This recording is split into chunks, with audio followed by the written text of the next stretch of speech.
Bienvenidos a la Alineación Indebida. Recuerden suscribirse al canal de YouTube Alineación Indebida y seguirnos en las redes sociales como @laalineacionindebida en Instagram y Facebook y @laalineacionIND en Twitter. Así es, amigos de Alineación Indebida. El día de hoy tenemos una nueva entrevista indebida y tenemos nada más y nada menos que a Daniel Prat, periodista venezolano que actualmente está ejerciendo como ticketing manager en el Girona y que es una referencia en el periodismo venezolano. Daniel, ¿cómo estás? Richard, gracias por invitarme y por esa presentación que me haces. Si sabes que cuando yo estuve en Líder, una de las cosas que me puso triste es que ya no estabas tú. Eh, Oye, sí, yo disfruté muchísimo la etapa de líder porque a mí me tocó estar con casi el primer equipo de líder que se armó, que era muy bueno. Yo entré ahí de pasante y para mí fue muy bueno porque estaba, mira, Carlos Avilán, Balmore, Chapela era columnista, estaba Manuel de Oliveira en el equipo de trabajo, estaba Efraín Sabarce, estaba Nacari Casanova, gente que era muy buena en su área, bueno, y muchísimos más que eran muy buenos en su área, en diseño también, había un muy buen equipo y para mí entrar ahí y ser parte de eso me sirvió para aprender muchísimo y en verdad que fue una muy buena experiencia ahí. Sí, claro, yo, por ejemplo, yo compraba el diario antes de entrar por ti, ¿Sí? por Juan y por Eliezer. Eliezer es una máquina también, ¿eh? Oye, gracias. Sí, Eliezer estaba en últimas noticias primero y luego cuando la cadena Capriles se fusionó, pues ya comenzó a participar mucho más en Líder. Pero sí, el trabajo de Eliezer es brutal porque, bueno, no que no lo hace más nadie, pero solo son 3 o 4 personas las que han hecho ese trabajo. Para mí Eliezer es el que ha ido más al fondo y en verdad que tiene muchísimo mérito todo lo que ha hecho y además es una persona que como compañero de trabajo también es muy bueno y en verdad que fue muy agradable compartir con él. Sí. Oye, ya, Daniel, para entrar un poco en tema, ya hay fecha para que la liga regrese. ¿Qué consideras tú y qué considera el equipo con respecto a esa edición? ¿Está bien jugar ahora mismo? Mira, yo te puedo dar mi opinión, ¿no? No sé si la del club como tal, porque bueno, ya es mucho más grande, pero mi opinión es que, oye, es una situación bastante complicada la que ha vivido bueno, la sociedad y todo el planeta, bueno, no todo el planeta, pero sí la mayor parte, porque estuvo durante muchísimo tiempo amenazada por esta enfermedad, estuvo confinada, que eso además es algo que no tenía precedentes que yo creo que va a generar o va a traer unos efectos que hoy por hoy creo que no somos capaces de medir a nivel, mira, a nivel psicológico. Yo creo que va a cambiar el humor de mucha gente, la conducta de mucha gente, a nivel económico, a una cantidad de cosas que van a empezar a cambiar y que quizás hoy no somos capaces de ver en toda su magnitud. Y yo creo que es importante comenzar a retomar lo que se pueda de la normalidad, ¿no? De la normalidad previa a todo esto. Y el fútbol, pues bueno, no es que va a retomar una normalidad completa, pero sí que se vuelve a jugar, yo creo que es positivo desde mi punto de vista ya social. Luego, a nivel económico, el fútbol genera y hace mover una cantidad de dinero muy importante y yo creo que también es importante ayudar a reactivar la economía. A nivel de entretenimiento para la gente que está en su casa, que no tiene casi que, bueno, que tiene menos opciones de entretenimiento, yo creo que va a ser importante. Entonces, bueno, mmm, el fútbol es lo más importante como para que sea lo primero que se reactive. Yo creo que no, pero sí creo que es parte de ese proceso de que la vida vuelva a ser un poco normal y creo que se está enfocando de esa manera. No es que va a ser el fútbol lo primero que se reanude, quizás es de lo más mediático, pero hay otras industrias que también se van a reanudar y yo creo que eso es positivo en general, tomando siempre las medidas necesarias para que no haya ningún problema derivado de esto. Ahora, Daniel, para las personas que no manejen el término, ¿en qué consiste o qué tiene que hacer un ticketing manager? Mira, mi trabajo se mide por dos grandes variables. Uno, atraer la mayor cantidad de personas al estadio y dos, generar la mayor cantidad de dinero posible a partir de ese público, ¿no? Entonces, es un poco jugar con el balance, ¿no? A mí me interesa mucho tener el estadio lo más lleno posible, pero también me interesa tratar de generar el mayor ingreso posible para el club, ¿no? Entonces, el Ticketing Manager se encarga de desarrollar todo lo que hay que hacer para llegar a ese punto, ¿no? Todo lo que son los productos que te permiten acceder a un partido y ahí ya nos empezamos a meter en cosas como abonos, entradas, paquetes intermedios de productos y para lograr eso, pues bueno, hace falta muchísimo trabajo que no solo depende de alguien en mi posición como ticketing manager. Es fundamental que dentro de la estructura del club pues haya alguien que trabaje la imagen de marca del club, que trabaje a nivel de operaciones el estadio para que la experiencia de la gente que haya comprado una entrada pues sea óptima. O sea, hay muchísima gente detrás y en todo caso mi trabajo es un poco capitalizar todo eso en venta de entradas y el interés de la gente en que termine yendo al estadio y eso nos termine generando un beneficio, tanto por el tener el estadio con más, una mayor asistencia, como la cantidad de dinero que eso nos permite generar. Tú has tenido la oportunidad de trabajar en baloncesto y en fútbol en diferentes divisiones, como el Badalona, que está en segunda vez, si no mal recuerdo, y en el Girona, tanto en primera como en segunda división. Hay estrategias diferentes para vender entradas en estos deportes y en estas divisiones. Mira, yo comencé a trabajar en baloncesto en Baskonia, que es un equipo de Vitoria, es un equipo muy particular porque es una ciudad muy pequeñita de 250.000 habitantes y es uno de los 11 mejores equipos de Europa. Y claro, compite contra equipos de Atenas, que son ciudades enormes, Estambul, Madrid, Barcelona. Entonces, claro, se enfrenta a equipos que están en unos mercados mucho más potentes, con economías mucho más potentes, y para lograr mantenerse ese nivel, pues son muy, muy creativos, ¿no? Entonces, ese trabajo para mí fue fundamental porque aprendí muchísimo de, bueno, de muchísimas cosas, no solo de ticketing, sino de muchísimas cosas, ¿no? Y luego fui a Badalona, ya ahí era Liga ACB, que bueno, es primera división de baloncesto, pero no es competición europea, como sí tenía Baskonia, y ahora en Girona pues me ha tocado primera división y segunda. Y yo creo que eh, en verdad el cambio no es tan grande, aunque sean deportes diferentes, la motivación para comprar una entrada es la misma, tú eres aficionado a un equipo, tienes una conexión emocional con el equipo, y es por eso que quieres ver ese partido, ¿no? Entonces, en ese sentido, que jueguen 5 contra 5 u 11 contra 11 no cambia mucho, ¿no? Cambia un poco la idiosincrasia y la cultura y cambia sobre todo la magnitud del deporte, porque el baloncesto es un deporte mucho más de nicho, de un extracto menor de público, apunta a un público menor y se ha adaptado así y así es como funciona. Y el fútbol es algo mucho más masivo en el que, por ejemplo, el turismo es una fuente importantísima de ingresos, tanto por los patrocinios que vienen de mercados exteriores como de los turistas que vienen a ver los partidos. Entonces, es un baloncesto casi no pasa, ¿no? Y yo creo que esa es la principal diferencia, pero en general los dos deportes son muy parecidos y estoy seguro que si hablamos de esto mismo con alguien que tiene mi misma posición en béisbol, pues será lo mismo. Es un vínculo muy emocional, el del aficionado, y el que no es tan cercano emocionalmente cuando va a un partido es más por una opción de entretenimiento y de diversión. Entonces, en ese sentido yo creo que son muy parecidos. Eso también te quiero preguntar sobre eso que mencionabas ahora, porque Girona también es una provincia pequeña, si se quiere, pero tiene la ventaja también, si se quiere, de que queda al lado de Barcelona. Entonces, las estrategias para vender entradas son simplemente para la afición local o también para el turismo. Mira, es que son públicos muy diferentes.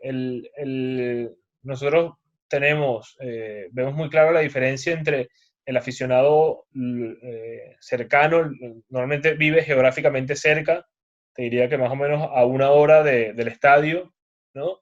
Eh, no más que eso. Es un aficionado muy cercano, es un aficionado muy fiel, que normalmente tiene mucho tiempo con el equipo. Y ese aficionado, el producto habitual que consume es el del abono, ¿no? Es el de, oye, a mí me gusta mucho esto y yo me hago abonado y no solo invierto toda esta cantidad de dinero, sino que me comprometo a invertir toda esta cantidad de tiempo para ir a los partidos, ¿no? Entonces, ese público es fundamental y yo creo que históricamente los clubes de fútbol han han vivido ese público, ¿no? Del core fan que tienen o la demanda natural que tienen, ¿no? Pero sobre todo en el fútbol, al ser un espectáculo tan, bueno, tan masivo, tan interesante, tan atractivo para tanta gente, pues se abren muchísimas puertas en un público mucho más grande, mucho menos fiel, pero que, oye, que también te quiere consumir una entrada para un partido, dos, tres, quizás no va a venir todos los partidos, no se va a comprometer a venir a todos los partidos porque también quiere ir al cine, ir a la playa o tener otras actividades de ocio, pero que también es muy importante porque al final genera un tráfico, un movimiento de gente muy, muy valioso, una cantidad de dinero pues también muy importante y yo creo que bueno, eso es lo que intentamos trabajar, sobre todo aquí en Girona, atacando no solo el público turista, que en verdad que por estar cerca de la Costa Brava, estar cerca de Barcelona nos ayudó muchísimo, sino a esa gente que vive por aquí cerca de la provincia, a 1 hora o 2 horas, pero que sin ser tan aficionado al equipo, ve en nosotros una opción de entretenimiento válida para invertir su tiempo y su dinero. Hace rato, bueno, cuando empezamos hablábamos sobre esta crisis que está afectando a todo el mundo. Muchas personas han perdido el empleo, han caído en el ERTE. ¿Cómo hacer para que cuando ya se empiece a hacer el fútbol a puerta abierta puedan asistir? ¿Hay alguna estrategia? ¿Han pensado en cómo llevar a esas personas al fútbol otra vez? Claro, no, sí, es es uno de los retos que vamos a tener, bueno, el Girona y cualquier club, ¿no? Durante la temporada que viene, durante las temporadas que vienen, yo creo. Yo creo que lo que yo veo es que van a surgir muchísimos retos durante los próximos meses, por lo que te decía, que yo creo que el efecto de todo esto todavía no somos capaces de medirlo al completo, pero yo sí veo dos grandes retos. Uno, adaptarnos a la economía de la gente, ¿vale? Y un segundo reto que va a ser construir una experiencia de partido que cumpla la necesidad higiénica o la necesidad sanitaria del público. Entonces, yo creo que esos son los dos grandes retos que yo veo ahora. Pero como te digo, estoy seguro que en las próximas semanas o en los próximos meses vamos a encontrar nuevos retos y vamos a tener que adaptarnos. Por eso yo creo que la clave aquí es ser flexibles y ser capaces de adaptarnos a lo que sea que venga en los próximos meses, porque creo yo que van a cambiar muchas cosas. Se hizo oficial que equipos de primera división, como el caso del Español de Barcelona, el Atlético de Madrid o el propio Barcelona, mandaron a sus empleados a ERTE. ¿Es el caso del Girona? No, el club decidió no hacer el ERTE, bueno, por muchas razones. La principal, yo creo que el club entendía oye, que quería estar del lado no solo de sus trabajadores, sino del lado de la sociedad, porque, bueno, todo lo que implica el ERTE, y con esto no quiero criticar a los que sí tomaron esa decisión, pues bueno, implica también disponer de unos fondos bueno, que quizás hoy son más necesarios en otro lugar, ¿no? Es una decisión, yo creo que válida. Nosotros como trabajadores lo agradecemos y nos ha permitido también trabajar muchísimo durante estas horas, durante todas estas semanas desde casa, para poder planificar escenarios de lo que puede venir. Es verdad que hay mucha incerteza de lo que puede ser estos próximos meses, pero también es verdad que tenemos muchas ideas muy desarrolladas, muy maduras. Hemos podido conversar con muchísimos departamentos dentro del club para poder avanzar y yo creo que hemos invertido bien y hemos intentado aprovechar muy bien estos 2 meses en casa para trabajar en proyectos y yo creo que en el corto plazo se van a ver los resultados de esta medida para bien, no solo del club, sino también de los aficionados del club. Daniel, ya volviendo un poco a Venezuela, yo sé que tú tienes, ¿cuántos años ya fuera de Venezuela? Este año hago 6 años ya que estoy aquí en España. 6 años, bueno. En el fútbol o en algún deporte en Venezuela existe el ticketing, o sea, una estrategia para vender entradas. Sí, claro, al final no sé si tan abierto, ¿no? O sea, si tan definido como para contratar a una persona, yo creo que no. Sé de gente que trabaja muchísimo desde los departamentos de marketing en este sentido. En béisbol sé que hay muchos clubes que hacen esfuerzos. El otro día en el podcast de Mercadeo de BO veía a, a la gente de Caribes de Anzoátegui y de béisbol que hablaban de las estrategias que hacían y lo creativos que eran para atraer público al estadio. Sé que Bravos de Margarita hace también muchísimos esfuerzos, los Leones del Caracas, el Caracas Fútbol Club, a través de Diego Salas y de todo su equipo, hacen un gran trabajo para intentar ser una marca atractiva e intentar atraer público al estadio. Entonces, creo que sí hace un buen trabajo. Es muy difícil en Venezuela hoy poder arrastrar una gran cantidad de gente al estadio, poder generar una gran cantidad de dinero a partir de todo esto, pero sé que hay muchos clubes que están intentándolo que dentro de las limitaciones que tienen están trabajando muchísimo para poder tener el estadio con la mayor capacidad o con la mayor asistencia posible. También es verdad que durante mucho tiempo hay muchos clubes, uno, que han dejado de lado esto, porque las vías de ingreso pues vienen de otro lado, y da igual si el estadio tiene a 20 personas o a 5.000, entonces no les vale la pena hacer el esfuerzo. Y la otra también que he visto y que al final a mediano plazo es lo peor que puedes hacer es regalar las entradas o abrir la puerta para que entre quien sea, porque cuando haces ese tipo de acciones, lo que haces es, cuando reduces el costo, lo que estás reduciendo también es el valor de tu producto. Y ya luego, cuando entras en esa dinámica, es muy difícil intentar convencer a alguien que vino gratis de que mañana tiene que pagar. Entonces, ese tipo de acciones yo creo que se han hecho durante mucho tiempo y le han hecho mucho daño a muchos lugares, a muchos clubes. Y bueno, es quizás antes te hablaba del buen ejemplo, de los buenos ejemplos que hay muchos, pero también hay malos ejemplos bueno, que han ocurrido y que siguen ocurriendo. Sí, es que el fútbol ha perdido mucho atractivo durante los años. De hecho, yo dejé de ir en el 2014, cuando, tú sabes, ¿no? Los problemas que ya había. Ya. Hablando de la selección un poco, eh, no sé si ya has hablado de esto, pero ¿qué te parece Peseiro? Y por qué la selección es una polémica tras otra? Bueno, yo creo que es muy difícil saberlo, ¿no? Porque, ¿qué va a ser Peseiro, ¿no? Porque se sabe muy poco de él. Me gustó muchísimo las dos últimas entrevistas que escuché con él, con Daniel Chapelle y con Tommy Argüelles, de cuáles eran las ideas de él, porque yo en verdad no las conozco. He podido ver algo más en texto que en video de su trayectoria y obviamente tiene un currículum muy interesante. Eso no Sencísimo. significa que lo vaya a hacer bien, pero bueno, te da una pista oye, de que es alguien preparado, de que es alguien capaz. Pero bueno, hasta ahora es una incógnita porque no he podido jugar. Eh, yo creo que puede ir bien por las credenciales que tiene, pero no sé si te lo digo más por la cabeza que por el corazón de que quiero que le vaya bien. Y lo de la federación, yo creo que la federación, bueno, ha tenido una mala imagen desde hace mucho tiempo, le ha importado poco, ha trabajado poco para revertirlo y eso hace que cualquier cosa, por muy pequeñita, le juegue en contra. Además, hay muchas cosas en la federación que yo creo que se podrían hacer mejor. También es muy fácil hablarlo desde afuera, ¿no?